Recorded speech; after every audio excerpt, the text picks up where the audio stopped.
to the Possibility Perspective with me, Jess. Authentic, bold, and challenging conversations. You'll hear stories from me, conversations with peers, and interviews with experts on a variety of topics, all with different perspectives. Now, let's get started. Welcome back to the Possibility Perspective. And I'm going to start by asking you, audience, a question. What do you know about panic attacks? And especially you women that are my age and or in any of the realms of midlife, what do you know about women in panic attacks and anxiety, and have you had one? Because today we're going to learn about it, and we're going to learn about why, and we're going to learn some interesting stats on this. And with me today is my guest, Grier Cooper, and she has created the Panic-Free Formula. And it's a simple, proven system that helps women discover the root cause of their panic attacks. And this is going to be good, so stay tuned. And welcome, Grier, to the show. Thank you, Jessica. I want to start by understanding your why behind this, because usually when we have a mission like this, there's a personal reason behind it. And so can you tell us just a little bit about what got you to this point to say, you know what, we need to do something, and I want to educate and I want to help women? Yes. Well, it's a very personal issue for me because it's something that has come up in my life a couple of times. I had my first panic attack when I was 11, and that happened shortly after I witnessed a very traumatic family event. And at the time, I didn't have the language to explain what was happening to me. I mean, how could you possibly explain to someone who's never experienced a panic attack how it feels when your heart feels like it's trying to hammer out of your chest and you feel dizzy and nauseous and just an absolute sense of terror and like the world is spinning out of control. So at that time, I couldn't really verbalize what was going on, and the adults in my life either didn't listen or didn't want to listen. And so I sort of learned to deal with them, and eventually they went away. But then they resurfaced decades later in midlife, and at that point, they became so severe that I was afraid to drive for years. Wow. I had been driving home from a client appointment. I started having a panic attack as I was driving on a bridge. And, it started off mild and it got worse and worse. And I really actually thought I was going to die that day because Wow. I was afraid I was going to pass out while I was behind the wheel on a bridge driving, 60 miles an hour. And unfortunately, the bridge was 7 miles long and there was nowhere to pull over. So after that, I decided something had to change. No kidding. And so you took a deep dive then into researching this and understanding panic attacks and being able to articulate this. And then, so tell me a little bit about that journey of the, let's say, research and educating yourself. Yes. Well, I think my journey probably started like many people's journey. I first went to my doctor, and unfortunately, he didn't have any answers, he didn't have any solutions or explanations. And he just sort of said, "Oh, come back in a few weeks if you don't feel better." And I was thinking, that's not going to work for me. I'm too scared to drive, and I drive all the time. I was a wedding photographer. I had to get my child to school and after school activities. So that wasn't going to cut it. I started trying other things, everything from acupuncture, massage, therapy, etc. And really none of them helped. But I wanted to get down to the root cause of what was causing my panic attacks. And I really wanted a holistic solution. I'm not a person who generally believes in going the medication route. So for me, I finally signed up for, this is going to sound really strange, but I signed up for a silent meditation retreat that went for an entire week.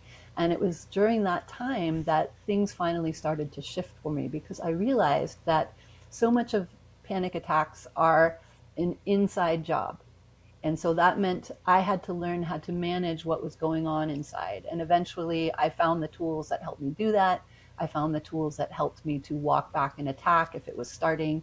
And at that point, everything started to change. So with the word anxiety, right? We use the word anxiety and then we use panic attacks, and I'm guessing there's like Hmm. a scale of these Yes. things, and it's because in my experience, I mean, I have right now I'm feeling pretty good, but in life, in seasons of life, I have walked around with this level of anxiety that I kind of turned into normal in my own Mm. brain. Hmm. And then I think this is just my theory, so I'm curious your take on it. And then because I was walking around with this already kind of overloaded level of anxiety that is probably not normal, I then the smallest thing would trigger me into a panic attack. Yes. And my panic attacks were, I've had a couple severe ones, but they were like kind of like breakdown, like cry, sob, like the kind of thing where I was like breathing and choking and crying and Hmm. and my logical brain is sitting here going, what the hell? They shouldn't be reacting this way. So I'm curious your take on something like that in what you know of in terms of scale of anxiety versus panic attacks, and just talk to me about that. Sure. Well, I lived in San Francisco for much of my life, so I'm going to use the Richter scale as an analogy. Okay. So, anxiety might be very low on the Richter scale, right? A number one or half or something like that. And a full blown panic attack is all the way on the other side of the spectrum. It's a 7.7 on the Richter scale. And each number is an exponential increase in terms of, feelings and intensity. Sure. So there's a big difference, and yes, they are related. Okay. Um, I would say, actually, you've touched on something that's very common with a lot of women, especially in midlife when we're juggling so many responsibilities. Um, there is a secret hidden cause of most panic attacks, and you said it exactly, because that is a fried nervous system. Mm. And so when we say the nervous system, I'm talking about the automatic nervous system. And that's responsible for all of our involuntary functions of the body, everything from heartbeat, breathing, to digestion. And when your nervous system is out of balance, we're basically living in fight or flight. And that means that the rest and digest side isn't working properly. When our nervous system is in balance, we're able to easily reset. We're not sort of just what you said, living on the edge. But when your nervous system is fried and it's out of balance, then we are more reactive. And it doesn't take much to kind of push you over the edge. Yeah. So that's the simple explanation for why that was occurring. Yeah, that makes sense. And then I guess what got me really interested in having this conversation with you was kind of this aha moment of the statistic that you shared, and it's one in five midlife women have Mm-hmm. these issues. Mm-hmm. That's kind of bonkers, right? I mean, that means, you look around at your friend group, like one of you's struggling at least. Right. And Right. And so, oh, go ahead. I was just going to say, it's also something a lot of people probably don't want to talk about. So you might not even be aware. Yeah, I mean, it's kind of embarrassing. It doesn't have to be, but it feels that way. It Mm-hmm. feels that way for whatever reason. I remember the first time I told a friend about that I was like, I attributed it to like maybe like some perimenopausal symptoms, and I just kind of brushed it off as that. And she Mm-hmm. just kind of like blank stare, looked at like, what? You Mm. think, and so then I kind of dropped the subject because I didn't really, I was like, okay, maybe we're not going to have this conversation. And so I think part of this is, for me, is a wake up call to say, let's have these conversations. Yes.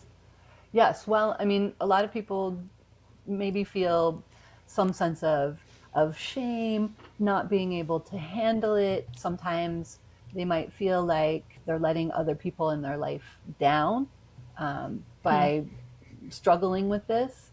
They want to be able to show up as their best selves, but you can't, because your body is not coping. You're not in Yeah. you're you know you're not in a balanced place. And unfortunately, it can be very difficult for people in your life who haven't experienced a panic attack to understand, because obviously, if you've never gone through it yourself, how could you understand? And then the other issue is a lot of women don't know where to go to get help. Hmm. And so many of them actually end up in the ER. I found another statistic recently that more than 1.25 people end up in the ER every year due to anxiety symptoms. And Wow. typically, the majority of them, about 70%, are referred back to their primary care physicians. And about a quarter of them might have a medical procedure, or they're given some really intense drugs like benzodiazepines, which are highly addictive, have really intense side effects and risk of overdose.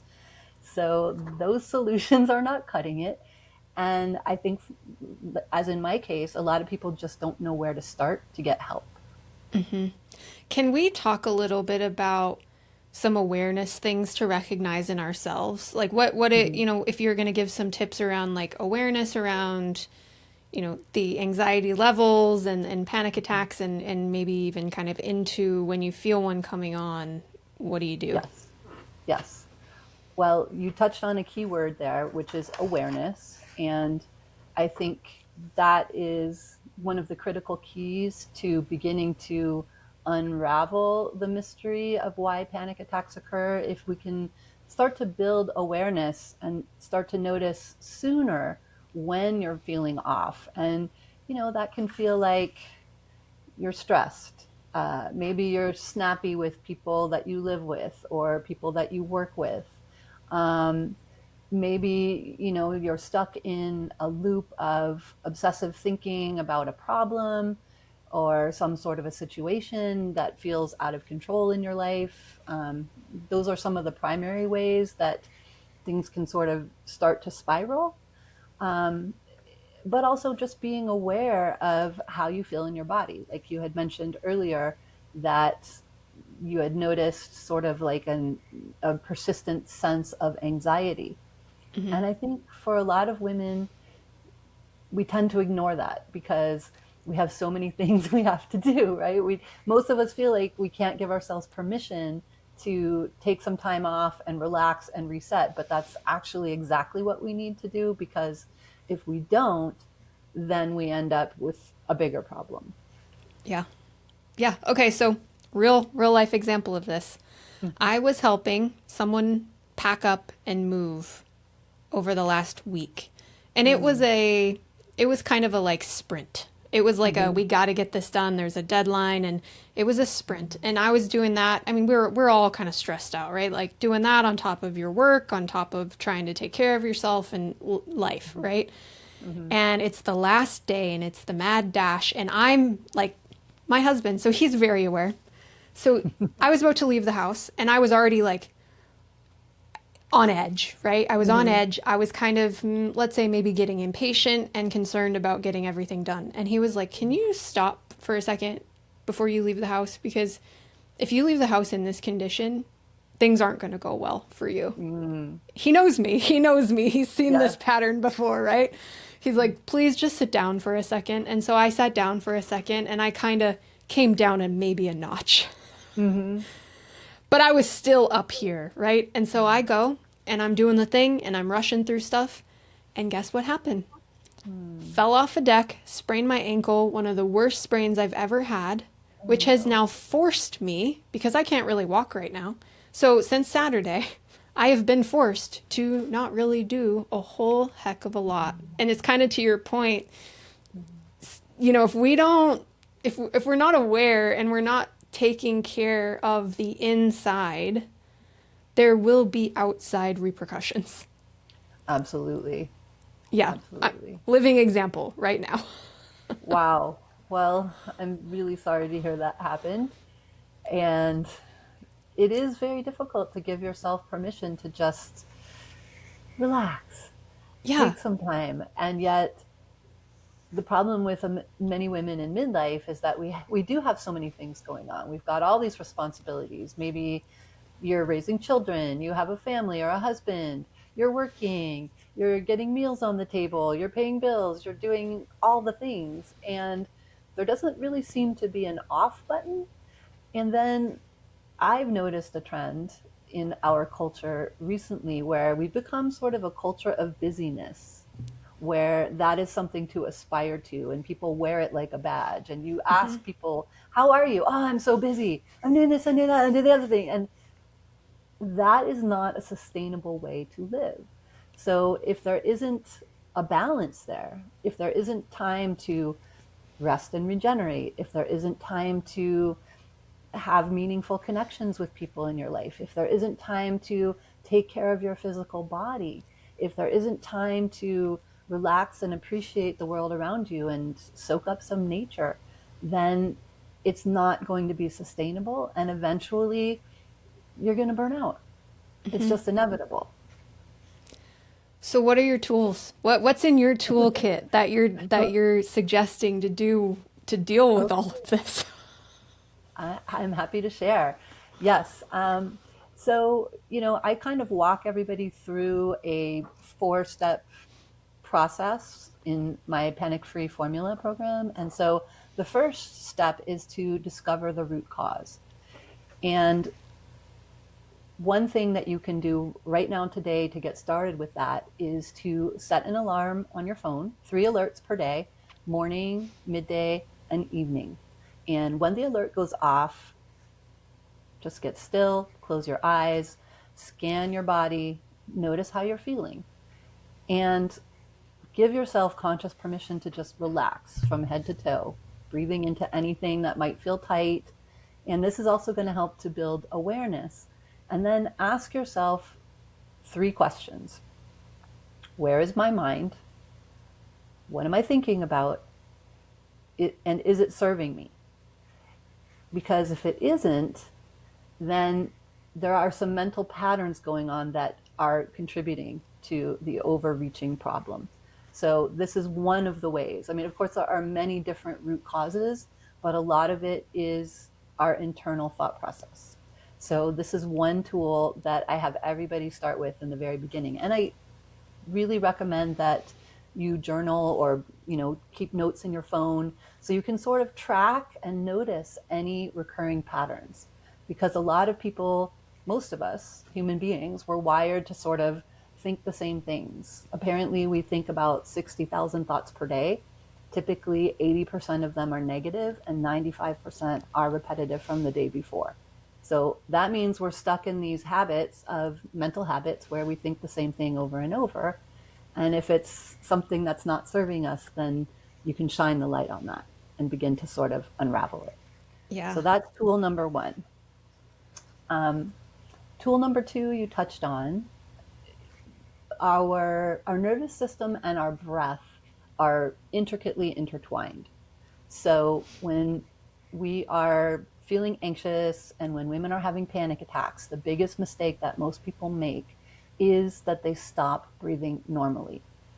So this can look a couple different ways. Either you're taking really shallow, tight breaths because your chest feels tight, you just feel like you can't quite get enough breath in there, or people may start hyperventilating because they're feeling really anxious and panicked and they're panicking about being panicked. And so it kind of spirals out of control. So either way, when the breath is no longer regulated, that sends an emergency message to your nervous system. And your nervous system's like, oh, there's something wrong. We have to do the fight or flight thing and pump the body full of adrenaline. And so that intensifies the symptoms, that intensifies the attack. So here's what you do instead. The simplest breathing technique that I teach, this is step one of a 5-step protocol, is what I call the 4-6 breathing technique. So close your eyes. It helps to close your eyes because you're sort of shutting down some of the outside stimulation, and that can help to calm you too. And just start to breathe and only listen to the sound of your breath. So you inhale for a count of 4 and you exhale for a count of 6. So we can try it together one time. Just inhale, 2, 3, 4, and exhale, 2, 3, 4, 5, 6. And just do that for a few minutes. And what this does is sends a calming message to your nervous system.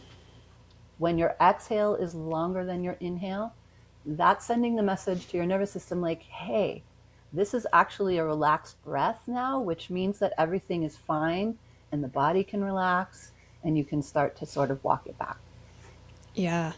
Okay, so before you go to the next two steps, to my Uh-huh. audience, you're probably hearing some familiar things because, for whatever reason, probably because this is the core of just being a human being, I don't think it matters which episode you've ever watched or listened to.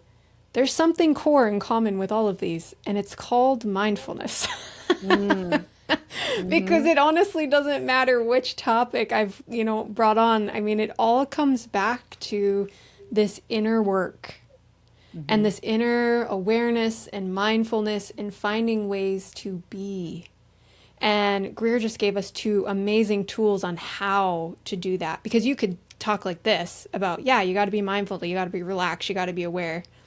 But if you don't have the tools in your kit to even know how to do that or where to begin, then you're still screwed. So thank you for that. mm-hmm. And okay, so now I think there's two more, right? Two more parts to the program Right. ish. Well, yeah, I want to just, I don't have time to do the whole protocol right now, Sure. but I do want to give tips that people can put to use right away. So the third one is what I call a reframing exercise. And so as you continue to gain clarity about what's going on, this is another one that you can put in your toolbox. And so the idea is to think of a problem that's going on in life right now, whatever it is. Just sort of close your eyes for a minute, think of that problem, think of who's involved, and think of what it looks like and feels like. And then ask yourself these questions. Is there another way of seeing this? And then the second question is, what's the best possible outcome that I can imagine?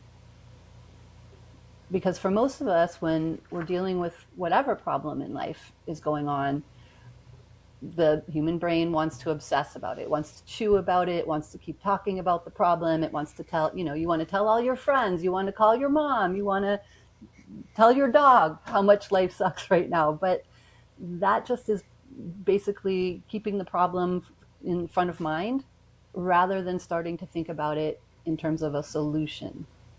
And so it's a whole different way. You're looking at the same issue, but one is reactive and going to cause you further anxiety, and the other one is creative and it's going to help you move through it. Yeah, yeah, that's powerful. I mean, that's like the definition of this show, the possibility perspective. How do you Mm-hmm. shift your perspective into possibility, into solution, Mm-hmm. regardless of the situation you find yourself in? Yeah. Yeah, yeah. Well, there's always a solution, but when we're stuck in the anxiety of the situation, it's hard to see that clearly. It's hard to believe it's even possible. Oh, yeah. But I mean, we're not functioning at that point, right? I mean, we are not functioning humans. Like all the wires are going at the same time, and you're right. just, yeah, Yeah, the lizard brain is taken over, yeah, for and sure. that just wants to keep you safe. You mentioned, and I just want to go back to this for a second. It was a silent meditation retreat that you did, and Hmm. so do you still do meditation a lot as part of your practice? I do personally. I find it's such a helpful practice for so many reasons. A sense of just inner peace, calm, groundedness, and then I can take that into whatever else I'm doing throughout the day. But I think that's the primary reason why a lot of people get into it is for stress relief and to feel more peaceful. But as you go more deeply into meditation, you start to notice that you are getting insights. Your higher wisdom can come through because your lizard brain is off, your body is relaxed, and that's when you can get the real answers. And then even further than that, I think, is the idea that you can understand that you can take a step back from your thoughts. You can watch them and realize, oh my God, I'm not my thoughts. So I'm the person who is aware of them. And as you continue to build that awareness, then you can start to really manage them and guide them toward more fruitful types of thoughts. Yeah. Yeah. And I want to say this to that point to anyone watching this. Think about that in terms of yourself and maybe what limiting beliefs may be coming up for you in that moment because you're like, oh, well, I just am who I am, right? I am who I am and it doesn't matter these thoughts. What if that wasn't true? Mm. What if there was a way forward? What if there was a way to heal? What if there was, so I'm encouraging you to, if you're finding yourself being skeptical or any of those things, challenge that skepticism, challenge those beliefs, and get into a what if scenario. Mm-hmm. Because this is real. I mean, Grier is sitting here as a person who has had panic attacks and struggled with them and is sitting here going, hey, figured it out. Let me help you. Yeah. Well, I mean, almost 15 years later, it feels really good to be able to say it. They've never resurfaced. And I think there is sort of this myth that's circulating around the community that panic attacks can't be cured. I see that a lot online, for instance. And that's doing people a great disservice because it's simply not true. Yeah. I don't believe any of that stuff. I live in this where I create my reality with my beliefs and I am constantly working on that and shifting those Yeah. to whatever it is. So that's why I challenge anyone to get into that space because that's fun. That's a fun way to live your life is if you can Yes. be in the belief of possibility, in the belief of healing and Right. see what magic you can create in your world. Absolutely. What wasn't said just in this conversation? What else do we need to say or leave people with? Well, I think, first of all, I want to encourage people to get support if this is something that you're struggling with because, it can feel very overwhelming. It can feel very isolating. And no one should have to live with panic attacks. It's a horrible way to live. It's half a life. And um, there is help. It is possible to feel safe and at home in your body again. There are tools, and there is a very simple protocol that you can follow if an attack is coming on, to walk it back. So I would encourage anyone who's going through this to get support. Um, and what else? Um, yeah, to realize that you can heal. Your body wants to heal, and you just maybe can't see what it is that you're doing now that's not working and what you need to shift and change so that you can heal. Um, and finally, if you have tried other things that haven't worked, the reason why that's typically what happens is because most experts out there are just treating symptoms. They're not getting down to the root cause of what's causing it. And until you get to the root cause, it's something that's just going to keep perpetually coming back around. But once you do discover the root cause, that is the linchpin. And that's when you can really take your power back because it's no longer a guessing game. You know what's going on. And so I think that right there evaporates a lot of the associated fear of like, oh my God, what's going on? Why is this happening to me? You know why. And then if you know what the protocol is, then you're like, I know what to do. I can handle this. So I would hope that anyone who's going through that can end up there as well. That's, yeah, absolutely beautiful. And so those that are going, yeah, it's me. I need help. Uh, how do they go deeper with you? What tools do you have available to them, and how do they reach out or how do they connect with you? Yeah. Well, I would say the best next step is to take a look at the ebook that I created, Heal Panic Attacks Naturally. And I think we're going to include the link to that so that people can reach out. That's the best way. And everything else you would need to know is going to be right there, as you take a look. And yeah, I would love to help. I am here to help. It's my mission to help other women put this behind them for good. What a gift. What a gift this ebook is. I've downloaded it myself. I've gone through it. It's amazing. So thank you for creating it. Thank you for being here today. And thank you for being on this mission. Yeah. Thank you. It's been a pleasure. And for those of you out there, if you found this helpful, please give it 5 stars, like, subscribe, whatever platform you're on, and please share it with somebody you think can benefit, because the more who know, the more who heal, the better our world. So until next time, see you later.